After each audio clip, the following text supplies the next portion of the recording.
Assalamualaikum warahmatullahi wabarakatuh. Salam bahagia, salam guru penggerak. Perkenalkan, nama saya Zulfitrian, CGP, SMP Negeri 2 Singkil Selatan, Kabupaten Lingga, Kepulauan Riau. Pada kali ini, saya akan membahas masalah modul 1.1.A.6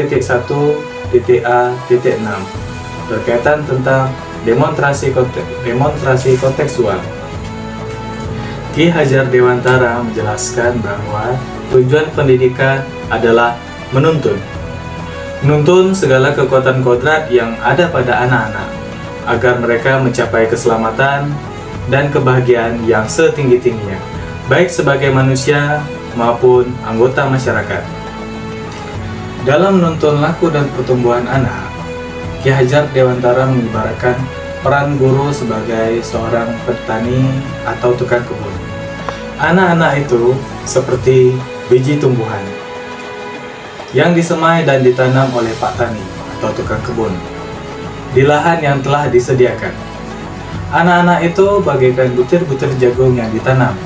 Bila biji jagung ditempatkan tanah yang subur dengan mendapatkan sinar matahari dan pengairan yang cukup, maka meskipun biji jagung adalah bibit jagung yang kurang baik atau kurang berkualitas, dapat tumbuh dengan baik karena perhatian dan perawatan dari Pak Tani.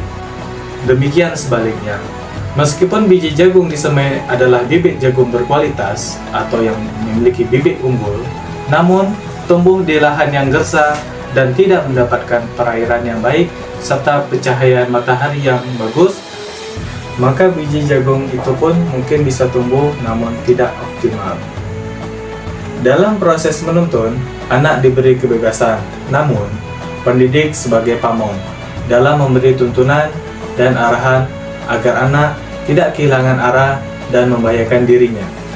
Seorang pamong dapat memberikan tuntunan agar anak dapat menentukan kemerdekaannya dalam belajar.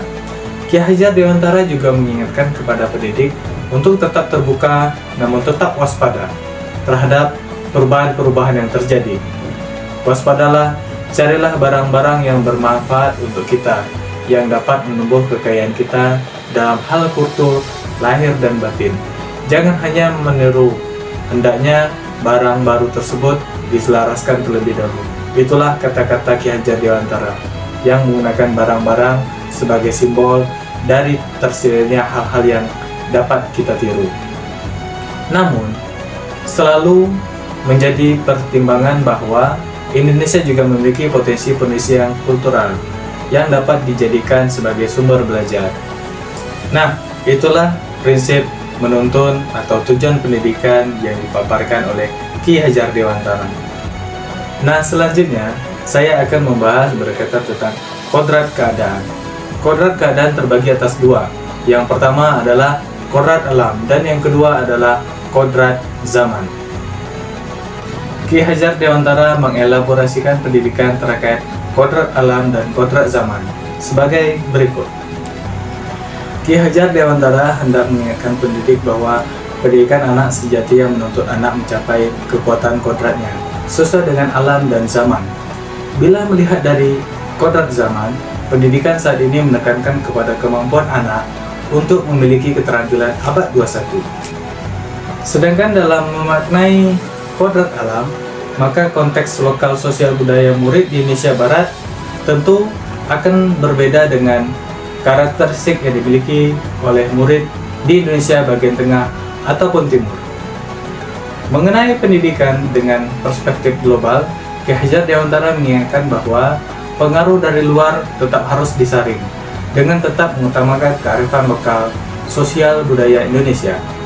Oleh sebab itu, isi dan irama dimaksudkan oleh Ki Hajar Dewantara adalah muatan atau konten-konten pengetahuan yang diadopsi sejatinya tidak bertentangan dengan nilai-nilai kemanusiaan dan konteks sosial budaya yang ada di Indonesia.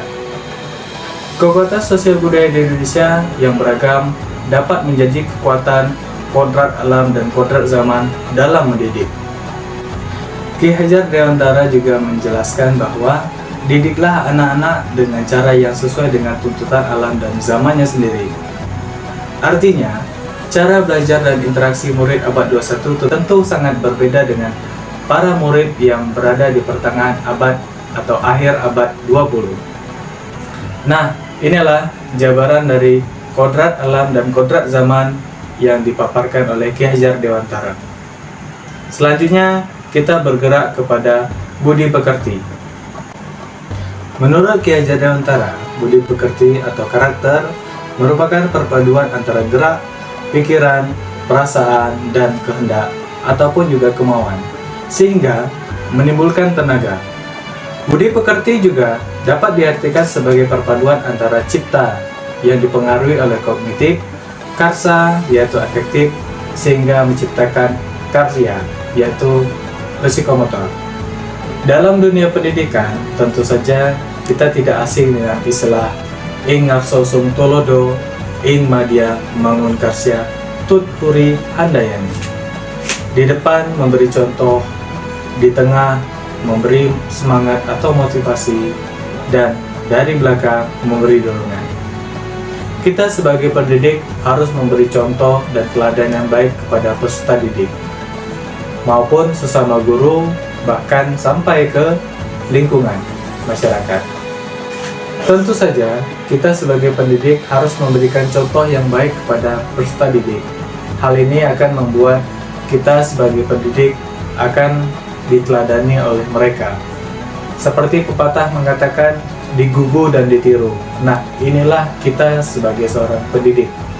Bagaimana kita harus memberikan contoh kepada peserta didik, sehingga contoh itu bisa memberikan nilai-nilai positif bagi kehidupan mereka.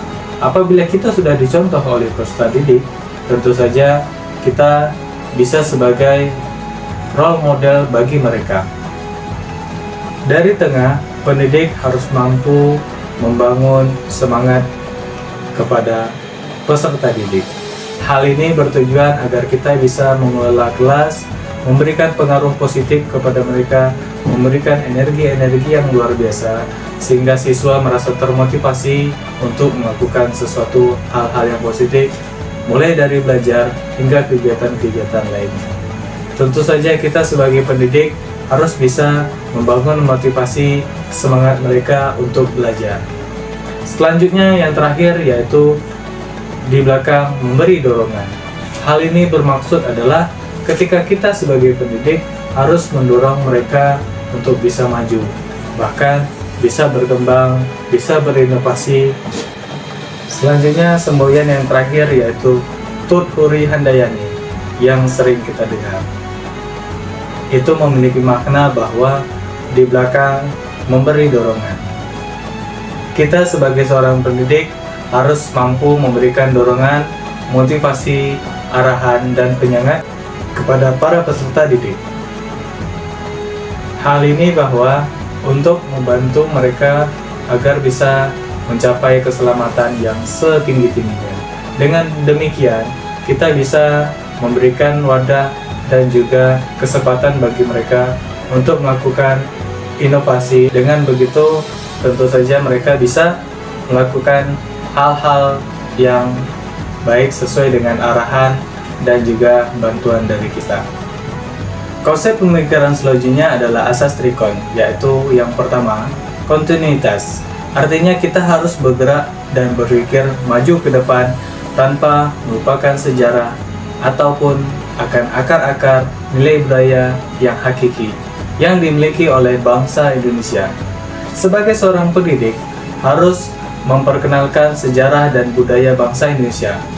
Kita perlu belajar dari sejarah untuk kemajuan pendidikan Indonesia di masa yang akan datang dan tumbuh kembangnya peserta didik di masa yang akan datang.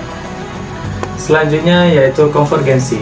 Artinya pendidikan itu harus berdasarkan memanusiakan manusia dari memperkuat nilai kemanusiaan. Seorang pendidik dan seluruh warga sekolah harus menanamkan nilai-nilai kemanusiaan kepada peserta didik, sehingga melahirkan peserta didik yang pemikirannya penuh dengan kebijaksanaan dalam menyikapi kehidupan di masa yang akan datang.